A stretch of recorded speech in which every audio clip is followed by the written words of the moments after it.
आज हम भौतिक विज्ञान में बीएससी भाग प्रथम के प्रथम किताब का, जिसका नाम है निर्देश तंत्र यांत्रिकी तथा दोलन, के प्रथम यूनिट का अध्ययन करेंगे। प्रथम यूनिट का नाम है निर्देश तंत्र। तो सर्वप्रथम यह प्रश्न उठता है कि निर्देश तंत्र क्या है। निर्देश तंत्र वह निकाय या पिंड जिसके सापेक्ष किसी कण की स्थिति को व्यक्त किया जाता है, निर्देश तंत्र कहलाता है। जैसे कार्तिकीय निर्देशांक तंत्र को बतलाने के लिए हम परस्पर लंबवत 3 सरल रेखीय अक्ष x व y व z लेते हैं, जो मूल बिंदु O पर मिलते हैं। किसी भी कण की स्थिति को व्यक्त करने के लिए हम इस मूल बिंदु O के सापेक्ष कण की स्थिति को व्यक्त करते हैं। अतः यह O बिंदु निर्देश तंत्र कहलाता है। अब निर्देश तंत्र 2 प्रकार के होते हैं, जड़त्वीय निर्देश तंत्र तथा अजड़त्वीय निर्देश तंत्र। सर्वप्रथम हम जड़त्वीय निर्देश तंत्र के बारे में अध्ययन करेंगे। जड़त्वीय निर्देश तंत्र क्या होता है?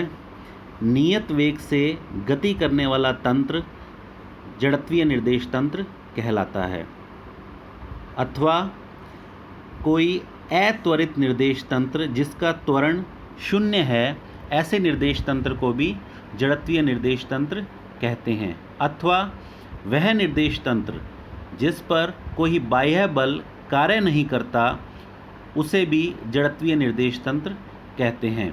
ऐसे निर्देश तंत्र में न्यूटन के नियम प्रथम व द्वितीय सदैव वैध होते हैं तथा इस प्रकार के निर्देश तंत्रों में कोई छद्म बल उत्पन्न नहीं होता। गणितीय रूप से इसकी व्याख्या की जाए तो बल F = dp/dt, जहाँ p कण का संवेग है। अगर इसको 0 माना जाए और कण के द्रव्यमान को नियत माना जाए तो त्वरण 0 के बराबर होगा, जिससे वेग का मान नियत के बराबर होगा।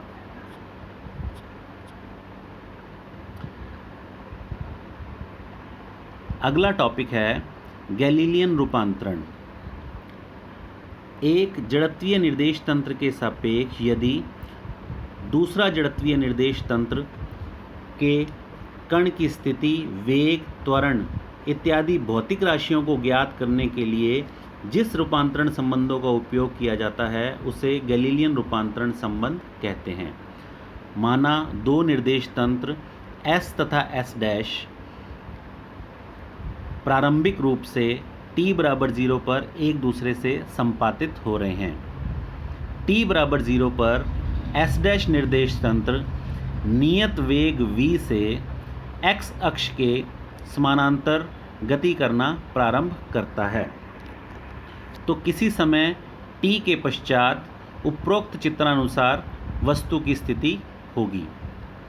दोनों निर्देश तंत्रों में मान लिया एक हम बिंदु P की कल्पना करते हैं। अतः इस बिंदु P के निर्देशांक का S और S' निर्देश तंत्र में निम्न संबंध पाया जाएगा। Vector OP = vector OO' plus vector O'P, अर्थात vector R' = vector R - VT। यहाँ पर V निर्देश तंत्र S का वेग है, जो नियत वेग से V से गति कर रहा है। इससे वेग रूपांतरण समीकरण निकालें तो V = वेक्टर V - V, तथा दोनों निर्देश तंत्रों में त्वरण के मान समान होंगे तथा बल के मान भी समान होंगे।